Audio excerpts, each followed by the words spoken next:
Well, Lauren and Elliot, that trip to the shooting site could be any day now, even though we're not being given the exact details for security reasons. But while that's to come, a big highlight of the day's proceedings was the jury hearing from those family members, giving them a glimpse into their world since the shooting.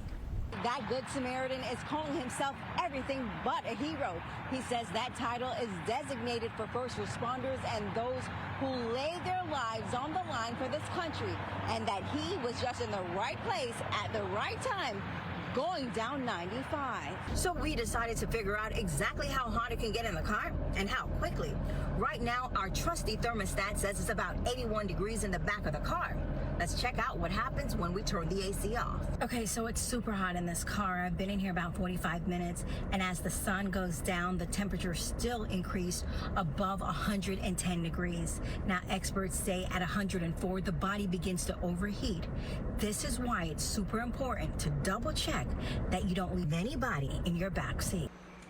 Well, it's touch and go. Now, I have to admit that much of the area here in Cutler Bay and the Saga Lake community is no longer underwater, but the entrance, a different story, still inundated. I'm on the sidewalk, but if I step down, you can see the closer I get to the lake, the worse it is. In fact, if you go all the way there, it's literally to your knee, and many in the area say they're worried. Well, Lauren, the price to fill up at the pump is still pretty high for many people. That's even with the dip. At this gas station, it's just about $4.99, and those we spoke to say the slight decrease is not enough.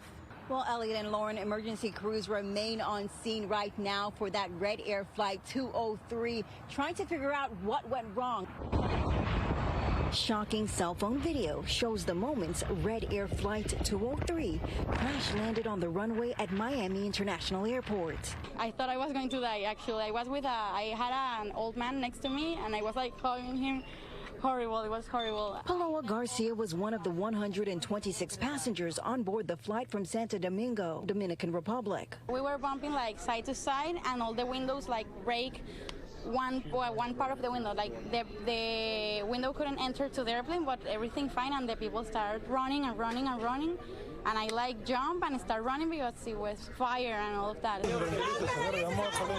In this video, you can see some of that dramatic exit. Passenger Balo Delgado shot it as he ran off the plane.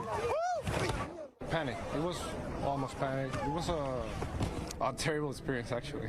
Yeah, we were scared, but like I said, I feel safe. I feel safe because, like, it didn't like happen like, I don't know, 1 minute, and you could see through the window all the officers and doing their job.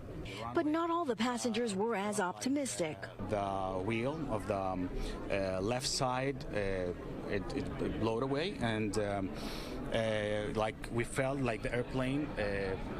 Como si se dobló, binded, sí, exacto, to the left side, and then started shaking very hard, and then the airplane just went off the runway, and then we saw like a flame.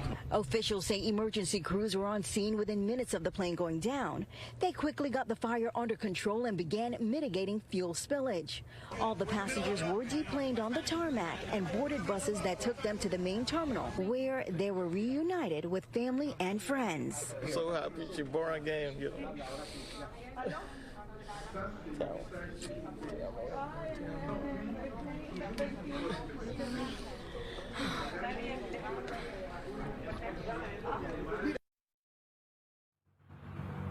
Now, NTSB, that's the National Transportation Safety Board, says they will be on scene in the morning to investigate this incident. Now, one of the first officials on scene was Mayor Daniela Levine Cava. She was able to get a tour of the actual plane to figure out, what's going on. And she says she is proud of first responders stepping up to quickly get this under control. Live in Miami, Bobeth Yates, CBS 4 News. As the conversation about changing abortion laws continue, more men are becoming proactive about birth control.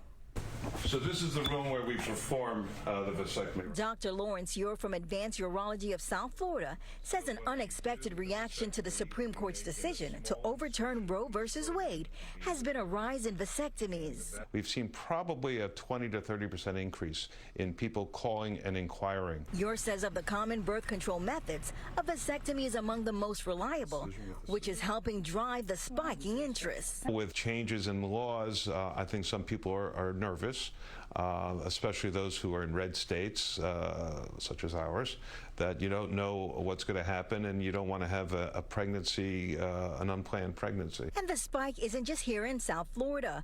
According to a WebMD article, some physicians have seen vasectomies increase from 12 to 18 a day. Google analysis also show a 99% jump in vasectomy-related web searches that began after the Supreme Court decision was leaked, and a 250% increase in searches about its success rate. Still, Ure says he does not recommend the procedure for everyone. I've had some young guys like in their early 20s who aren't even married who say, oh, I want a vasectomy. And I really try to discourage that because I like to tell people that it's sort of, it's simple to do, not always easy to reverse. Reversing a vasectomy is a much more invasive surgical procedure, so it should not be done by people who may want to have children later on in life. As for the vasectomy itself, it generally costs about $500 and can be done in a matter of minutes without anesthesia. It's very simple, straightforward, takes about 15 minutes. Most men we can do in the office, and we've instituted nitrous oxide, laughing gas. Again, Dr. Ure says a vasectomy is not for everyone. And to find out if it's right for you, he says you should consult your physician. Beth Yates, CBS 4 News, tonight. Well, Carly, that Good Samaritan is calling himself everything but a hero. He says that title is designated for first responders and those who lay their lives on the line for this country, and that he was just in the right place at the right time, going down 95. Something told me, like, somebody's in danger. And when I saw nobody there, it was like, I am supposed to be that person, I suppose. Daniel Biscacci described the moment he decided to pull over instead of driving past an accident on 95 South. So I get out of my car, I run to her car, I hear her yelling, and in the midst of her yelling, I see her trying to break the glass. I realize I need something to help get the glass out. Biscacci says that's when he ran back to the roadside and asked witnesses if they had anything that could break the windows. Luckily, someone did, and Biscacci jumped into action. He ran back with a sledgehammer, broke the glass, and in this dramatic video, you can see him pull the woman to safety. First, it was getting her out of the car, and then once she was out, my biggest concern was that the car, there could be some like combustion or some kind of explosion with the car. Like we've all seen those movies, right?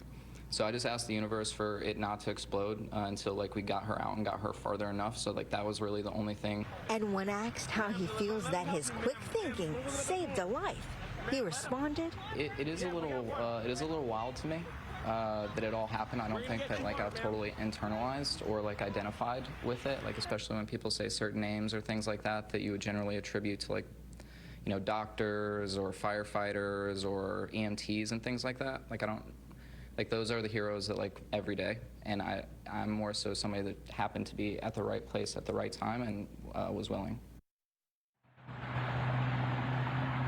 Now that driver was transported to the hospital, but their condition is currently unknown. Of course, we'll continue to follow the story and bring you updates. Florida's insurance crisis continues. 4 companies being downgraded and a 5th going out of business. And now homeowners are scrambling. We're not even in the peak of hurricane season yet.